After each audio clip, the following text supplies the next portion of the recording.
ठाकरे तब के तत्कालीन चीफ मिनिस्टर और बेटे आदित्य ठाकरे जो खुद मिनिस्टर थे और पिता पर आरोप ये कि इस पूरे मामले में जो कवर अप किया गया, इसके अलावा भी बहुत सारे लोगों का नाम दिशा के वकील ले रहे हैं। Yes, we are accepting your complaint as per guidelines given by Bombay High Court. Complaint in writing given to the Commissioner of Police. It has to be treated as FIR. You have mentioned Aditya Thackeray and Uddhav Thackeray's role. What was the role specifically, if you could just tell him? Aditya Thackeray is the main accused in the gang rape and murder. Uddhav Thackeray is the main accused in misuse of power for cover up. So IPC 409. उन्होंने अपने power का misuse किया और साथ में जो उन्होंने कहा उसमें गैंगरेप की बात की गई। उसमें कहा गया कि मेरी बेटी की भाइयों, जब से सुशांत और दिशा केस में अपडेट आना शुरू हुआ, हम उस दिन से आपसे कह रहे हैं कि उद्धव ठाकरे और आदित्य ठाकरे के लिए मुश्किल शुरू होने वाले हैं। संभव है कि इस मामले में अब जेल भी जाना पड़ सकता है आदित्य ठाकरे को, क्योंकि जिस तरह से दिशा के पिता पहले जाते हैं और सामने आकर वो याचिका देते हैं मुंबई हाई कोर्ट में, जो एक्सेप्ट भी हो जाती है। 2 अप्रैल से उसकी सुनवाई भी है, जिसमें कहते हैं मेन एक्यूज्ड आदित्य ठाकरे, उन्होंने अपने पावर का मिसयूज किया और साथ में जो उन्होंने कहा उसमें गैंगरेप की बात की गई। उसमें कहा गया कि मेरी बेटी की हत्या की गई और उसमें और भी कई सारे लोगों का नाम है।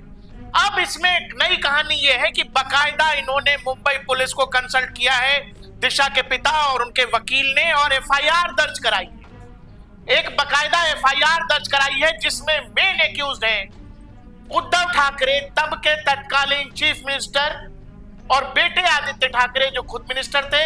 और बेटे पर आरोप यह है कि गैंगरेप और मर्डर में शामिल रहे आदित्य ठाकरे, और पिता पर आरोप ये कि इस पूरे मामले में जो कवर अप किया गया, इसके अलावा भी बहुत सारे लोगों का नाम दिशा के वकील ले रहे हैं।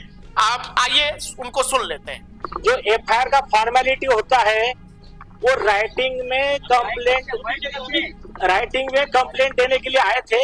उसका जैसा हमने प्रेस कोर्ट में बताया है, पुलिस ऑफिस से बाहर निकल के जैसा कि हमने प्रेस कोर्ट में बताया था, जब भी पुलिस अधिकारी आरोपी होता है तब राइटिंग में कंप्लेंट देना होता है कमिश्नर ऑफिस को। सुधीर होरा वर्सेस कमिश्नर ऑफ पुलिस तो आपको दिया है केस लॉ, उसमें गाइडलाइंस है और ये कंप्लेंट ही एफआईआर होता है।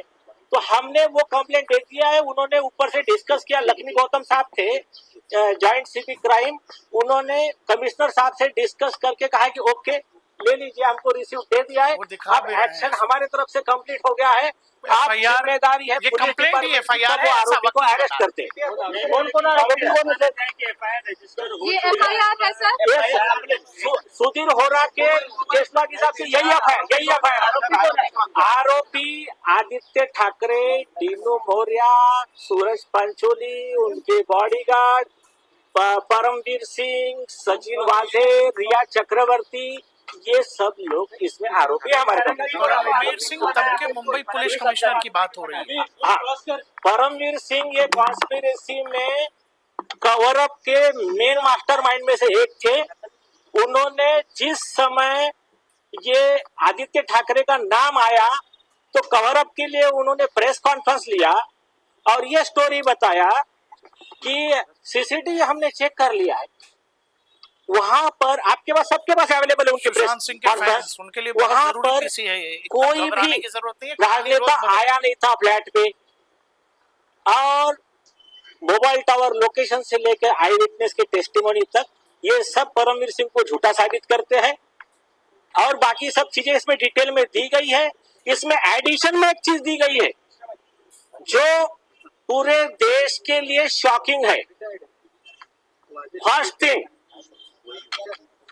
इन्वेस्टिगेशन पेपर की बात कर रहा हूं मैं, नारकोटिक्स कंट्रोल ब्यूरो के इन्वेस्टिगेशन में यह पाया गया आदित्य ठाकरे ड्रग्स के बिजनेस में इन्वॉल्व है। ओह माय गॉड, वो ये बड़ी बात कह रहे हैं, जो बात है दे दी है।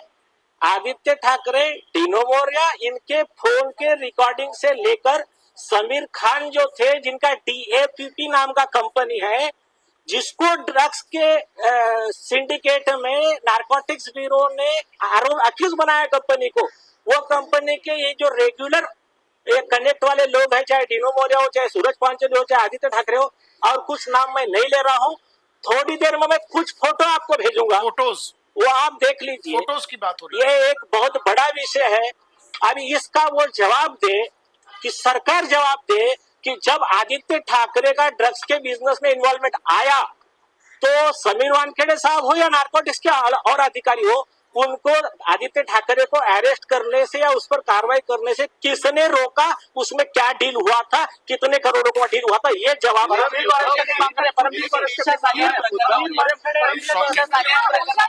क्या बात यहाँ पर क्या बात आपकी जॉइंट बहुत बड़ा तूफान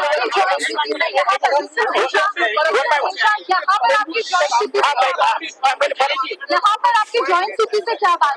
किस तरीके का आपको जॉइंट सिटी से मिला है? जॉइंट सिटी ने कमिश्नर साहब से बात की और उन्होंने बताया कि ये केस में ठीक है, आपके कहने के हिसाब से हम इसको रिसीव कर लेते हैं। कमिश्नर से डिस्कशन करने के बाद हमने कहा यही एफआईआर है, यही गाइडलाइंस होगा। ठीक है, सीपी साहब ने ओके कह दिया है। Commissioner of police inform that yes we are accepting your complaint as per guidelines given by Bombay High Court. Complaint in writing given to the Commissioner of Police, it has to be treated as FIR. You have mentioned Aditya Thackeray and Uddhav ठाकre.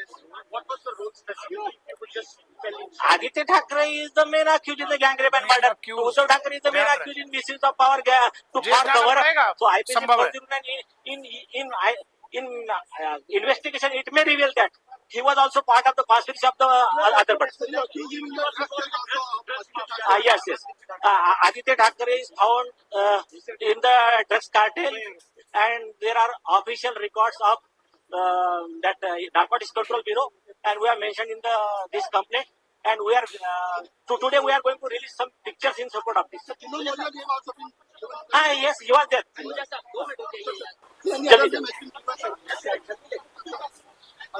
आप लोग आज city office पहुंचे थे, क्या कुछ बातचीत हुई है? क्या मांग आप लोग की तरफ? हमने एफआईआर दर्ज करने की मांग की थी। बॉम्बे हाईकोर्ट के गाइडलाइन के तहत कमिश्नर ऑफिस को डायरेक्ट राइटिंग में एफआईआर दे सकते हैं जब बड़े पुलिस अधिकारी आरोपी रहते हैं तो। और ज्वाइंट सीपी सी लक्ष्मी गौतम साहब से मुलाकात हुई, उन्होंने सीपी से बात की, उन्होंने कहा ओके ठीक है, इसको एक्सेप्ट कर लीजिए। उन्होंने हमको ये रिसीव दे दिया। दर्शकों, दिशा सालियान के वकील हैं, उनके पिता की याचिका थी जो मुंबई हाई कोर्ट ने एक्सेप्ट कर ली है। अब मुंबई ज्वाइंट सीपी के पास कंप्लेन कॉपी दी है जो वकील का दावा है कि यही एफआईआर है, और इसमें वो सीधे बता रहे हैं कि मेन एक्यूज जो है आदित्य ठाकरे का नाम उन्होंने लिया। साथ ही वो ये दावा कर रहे हैं कि वो कुछ तस्वीरें अगले कुछ समय बाद जारी करेंगे मीडिया में, और उन तस्वीरों से बहुत कुछ तय हो जाएगा। एक शॉकिंग चीज जो और बता रहे हैं वो ये कि आदित्य ठाकरे का रिश्ता ड्रग कार्टेल के साथ है, ड्रग के बिजनेस से जुड़े हैं आदित्य ठाकरे, ऐसा आरोप दिशा के वकील का है। और वो साफ साफ कह रहे हैं कि हमारे पास उसके पुख्ता सबूत भी हैं। ये पहले भी अपने इंटरव्यूज में दावा कर चुके हैं कि हमारे पास वो तमाम लोग हैं जो एविडेंस है, जो साक्ष्य हैं। कुछ लोगों ने देखा है, जो शुरू में कहा गया था मुंबई पुलिस की तरफ से कि इसमें कहीं कोई इन्वॉल्वमेंट नहीं है, जी आत्महत्या है। वही वकील का दावा है जो हमने आपको पहले इंटरव्यूज में सुनाया है, जिसमें वो कह रहा है कि एविडेंस है, प्रत्यक्षदर्शी हैं जिन लोगों ने वहां एक मंत्री को देखा है। बीजेपी लगातार इस पूरे मामले में शुरू से अटैकिंग रही है, जिसमें आप नारायण राणे का नाम ले या नितेश राणे का नाम ले या राम कदम का नाम ले, ये तमाम नेता पहले दिन से इस पूरे केस में आदित्य ठाकरे की संलिप्तता को लेकर सवाल उठाते रहे हैं। अब दिशा और उनका परिवार उस पूरे केस में बहुत बड़ा अपडेट यही है कि अब सीधा सीधा आरोप बताया जा रहा है कि बनाया जा रहा है, जो वकील साहब कह रहे हैं। एक बार और सुनिए। आप लोग आज सिटी ऑफिस पहुंचे थे, क्या कुछ बातचीत हुई है? क्या मांग आप लोग की तरफ? हमने एफआईआर दर्ज करने की मांग की थी। बॉम्बे हाईकोर्ट के गाइडलाइन के तहत कमिश्नर ऑफिस को डायरेक्ट राइटिंग में एफआईआर दे सकते हैं जब बड़े पुलिस अधिकारी आरोपी रहते हैं तो। और ज्वाइंट सीपी सी लक्ष्मी गौतम साहब से मुलाकात हुई, उन्होंने सीपी से बात की, उन्होंने कहा ओके ठीक है, इसको एक्सेप्ट कर लीजिए। उन्होंने हमको ये रिसीव दे दिया। किन लोगों के ऊपर एफआईआर दर्ज करने की मांग की गई? आदित्य ठाकरे, उद्धव ठाकरे से लेकर दिनो मौर्य, सूरज पांचोली, परमवीर सिंह, सचिन वाजे, सभी लोगों का नाम है इसमें। किस गुनाह के अंतर्गत क्या आरोप क्या लगाया गया? गैंग रेप और मर्डर्स और कवर अप्स, ये सब सेक्शन। उद्धव ठाकरे को लेकर क्या आरोप है? उद्धव ठाकरे ने तो पूरा पावर का मिसयूज किया ना, पूरा मस्टरी जो मिसयूज किया आरोपी को बचाने। लेकिन विपक्ष ये कह रहा है कि आप लोग जो है 5 साल के बाद ये पूरी कार्रवाई ये भी मिलती है पीसी में। तो सवाल यही है, सुशांत सिंह के फैंस और दिशा केस में न्याय की उम्मीद लगाए उन तमाम लोगों के लिए जिनको लगता था कि इस पूरे केस में शायद कुछ हो नहीं सकता, मामला आगे जा चुका है। ऐसा नहीं है, बहुत कुछ इस केस में होना बाकी है। 2 अप्रैल से सुनवाई है इस केस की, मुंबई हाई कोर्ट में हियरिंग है। उससे पहले बड़ा एक्शन, मुंबई पुलिस में एफआईआर दर्ज कराई गई है। मेन एक्यूज्ड बनाया गया है उद्धव ठाकरे बेटे आदित्य ठाकरे को भी। आदित्य ठाकरे को मर्डर और गैंगरेप के में आरोपी बनाया गया है, जबकि उद्धव ठाकरे को सरकार का गलत इस्तेमाल, पावर का गलत इस्तेमाल, पूरे मामले के कवर अप के लिए उद्धव ठाकरे को आरोपी बनाया गया है। इसके अलावा भी उस समय के पुलिस के बड़े अधिकारी परमवीर सिंह का नाम ले रहे हैं वकील, जो बता रहे हैं कि उन्होंने प्रेस कॉन्फ्रेंस के जरिए कवर अप करने की कोशिश की, सीसीटीवी का जिक्र किया और वैसी कोई बात थी नहीं। तो मुंबई पुलिस पर सवाल, तब के तत्कालीन मुख्यमंत्री पर सवाल, इसके अलावा आदित्य ठाकरे को सीधे आरोपी बनाया है और सूरज पंचोली और आदित्य ठाकरे और साथ में डिनो मौर्या का भी नाम आ रहा है, और साथ ही साथ ड्रग कार्टेल, नशे की बात। तो शिवसेना के एक एमपी जो लगातार नाइट लाइफ की बात कर रहे थे आदित्य ठाकरे के, वो पूरी कहानी आपके समक्ष है। तो इसीलिए इस केस पर लगातार जो भी अपडेट होगा वो डीएनपी इंडिया आपको देता रहेगा। इस केस की पल पल की कहानी हम आपको बताते रहेंगे। मामला यही है कि अब संभव है कि आदित्य ठाकरे गिरफ्तार हो सकते हैं। अगर मुंबई पुलिस ने एफआईआर लॉन्च किया है, एफआईआर अगर लिखी गई है, तो संभव है इस पर एक्शन भी होगा।